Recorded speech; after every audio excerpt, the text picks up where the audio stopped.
this was my first Lucinda Berry book, and I gotta admit, I'm a little disappointed. There was a quote from this book that nearly made me put it down. I almost don't even want to read it to you because it gave me the ick so badly, but here we go. Maybe that's what happened when evil men squirted themselves inside of you. They ruined you forever. Lucinda. What? My skin is literally crawling right now. So anyway, major trigger warnings in this book for like CSA and grooming. I found this book to be outrageous and not in a good way. It was told from 5 people's perspectives, and 4 of those people's perspectives was told from past to present. So it was honestly like a bit too much to follow for how short of a book it was. There was a real lack of character development too because of that I think would have benefited the story. The ending wasn't that shocking to me. I thought it was a little clever, but I wasn't, blown away or anything. And it felt super abrupt. Like, we didn't even get a conclusion for 2 of our characters. We just didn't hear from them again. It felt rushed, and I was left with questions. And sometimes that can be the sign of a good book, if it leaves you thinking and wondering. But in this case, I felt like these questions needed to be answered for the book to make more sense. Also, a dog died. I just didn't really like this book. I have heard a lot of really good things about Lucinda Berry though, so I'm not going to write her other books off. I just had higher expectations, and this one wasn't for me. A funny note about this book is that the main character's name is Blakey Reynolds. So immediately I'm picturing her as Blake Lively, of course. And it also helped that at the time of reading this, all of that "it ends with us" drama was happening with her. So her name was very top of mind for me, and I was picturing her as the main character. And then I was thinking of Sisterhood of the Traveling Pants and the actresses from that movie, or those movies, for the rest of the characters. And that was like the one part of the book that I liked. I liked who I cast in my head as the characters. I thought they all fit their roles very well. If you have read a really good Lucinda Berry book, I would love the recommendation. I believe she is a real doctor of psychology, and that is something that draws people to her books. And I could definitely see that in the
because if you don't, you're gonna be like, this is the worst book ever written.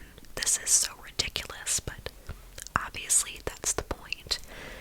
And it does say a satirical novella right here on the front. But when I went on Goodreads after to blog this, it seemed like a few people in the reviews did not realize that this book is meant to be a joke. They took it seriously.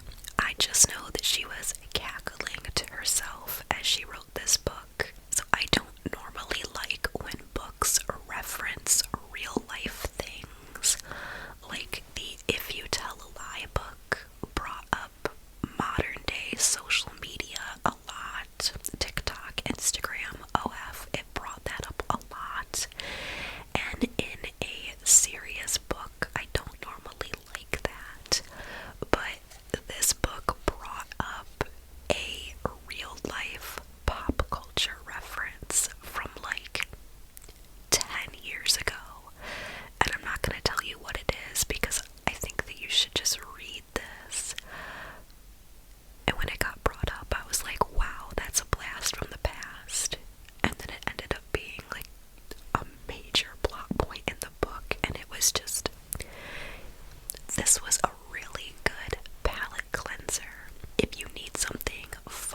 sure